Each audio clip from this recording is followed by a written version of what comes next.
I have my leading point from this week's Flying Kiwis article.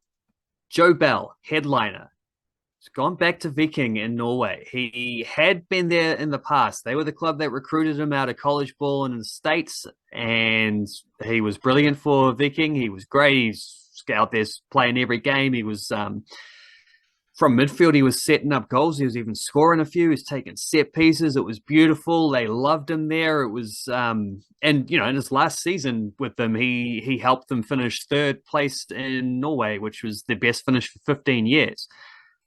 Then he moved to Brøndby in Denmark, and that didn't go so well for him initially. Like it was a little bit of a easing in period, see how it goes. But then the team was struggling, and then the manager gets changed, the new manager comes in, has a different idea of what he wants from his midfield. Suddenly Joe Bell's on the outer, he's not really playing, so he hasn't played a lot of football for a long time, and this is one of the key players in the All Whites already, a guy who has captained the All Whites already and is expected to be probably the guy who will take over from Chris Wood long term as the full-time captain of the All Whites. Great player, dominated at age grade level. We know how good Joe Bell is.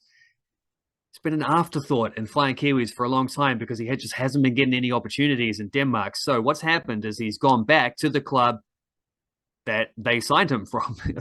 He went from Viking to Brøndby. Now he's gone from Brøndby to Viking. He's returning to his happy place, basically. That's how it goes.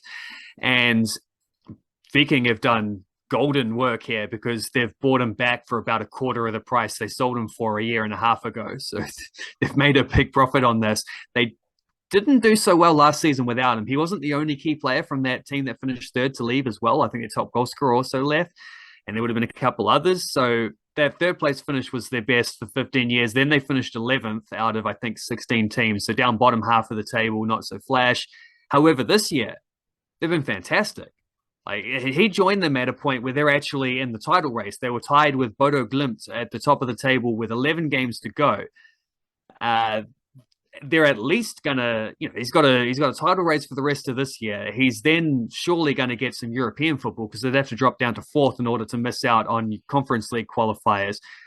Might even get Champions League if they can win a title. So he has not only just signed on a short-term deal, he's actually signed a 4.5-year deal. So this is a big commitment to go back and say, like, this is the place I want to be. It is a drop in standard compared to Denmark, but also if you're not playing, what's the point of being in a better team? So, and now that Viking seems to be as stable as they are, if they can hang around, if they can keep this going, then he might be at a team that's competing for titles every year, which is a different story to where he was when he left, feeling like he's got to go to make the next progressive step in his career or whatever. So he's already made his re-debut, his second debut for the club. Turned up, got I think 84 minutes in a 1-1 draw against Vålerenga, which was, it's dropped points. It ended an 8-game winning streak. He started straight into the team. Tidy performance, little bit rusty, I think, maybe in terms of his defensive stuff, where he's like just getting up to the pace of the game, having not played much, but his passing was fantastic. They were dominating the game. They were 1-0 up when he went off, and then they conceded a late equalizer. So that was a bit annoying, but still, they got away with it because Bodo Glimt also drew, I think they drew 4-4 in a bonkers game of their own. So they didn't lose any points in the title race, even though they did drop points. 10 games to go. They're tied for first, behind on goal difference, but there's still, plenty of time to make up for that. Joe Bell's back in business in the Flying Kiwis rounds, mate. This is what we want.